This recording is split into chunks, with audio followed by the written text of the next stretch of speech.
అయితే బాలినేని శ్రీనివాసరెడ్డి గారు ఆయన గురించి ఇటీవల కాలంలో మరి ఆయన ప్రత్యర్థులు ఎవరైతే ఉన్నారో పెద్ద ఎత్తున విష ప్రచారం చేశారు. బాలినేని శ్రీనివాసరెడ్డి గారు జనసేన పార్టీ వదిలి వెళ్ళిపోతున్నారని, ఆల్రెడీ జగన్మోహన్ రెడ్డి గారితో మాట్లాడారని, జగన్మోహన్ రెడ్డి గారు వద్దన్నారని కొంతమంది, జగన్మోహన్ రెడ్డి గారు యాక్సెప్ట్ చేశారని కొంతమంది, ఆయన వెళ్ళిపోతున్నాడని కొంతమంది రకరకాలుగా విష ప్రచారం చేసినటువంటి పరిస్థితి ఉంది. దాదాపు గత నెల రోజులుగా బాలినేని శ్రీనివాసరెడ్డి గారి మీద ఆయన ప్రత్యర్థులకు సంబంధించినటువంటి వారు పెద్ద ఎత్తున వారికి అనుకూలంగా ఉన్నటువంటి ప్రసార మాధ్యమాల్లో కూడా ఆయన మీద దుష్ప్రచారం చేపిస్తూ ఆయన్ని జనసేన పార్టీకి పూర్తిగా దూరం చేయాలనేటువంటి ఒక పెద్ద కుట్రకైతే తెరలేపినటువంటి పరిస్థితి ఉంది. అయితే ఇప్పుడు ఆ కుట్రలన్నీ కూడా పటాపంచలు చేస్తూ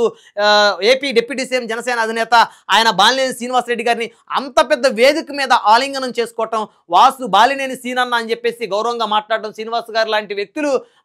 నా పార్టీలో ఉండాలని చెప్పేసి తెచ్చుకున్నాను, అలాంటి వ్యక్తులు సౌమ్యులు అని చెప్పేసి చాలా గొప్పగా మాట్లాడిన తీరు ఏదైతే ఉందో బాలినేని గారి ప్రత్యర్థులకి అది మింగుడు పట్టలేదని చెప్పాలి. ఆ వేదిక మీదే బాలినేని శ్రీనివాసరెడ్డి గారి ప్రత్యర్థులు ముఖం నల్లగా మాడిపోయినటువంటి పరిస్థితి. మరి ఉప ముఖ్యమంత్రి హోదాలో జనసేన అధినేత బాలినేని శ్రీనివాసరెడ్డి గారిని అంత పెద్ద వేదిక మీద పొగడ్తలతో ముంచెత్తడం, ఆయన ఆలింగనం చేసుకోవటం, ఆ దృశ్యాలు చూసినటువంటి ఆయన ప్రత్యర్థులు కడుపు మంటతోటి వేదిక మీద రగిలిపోయిన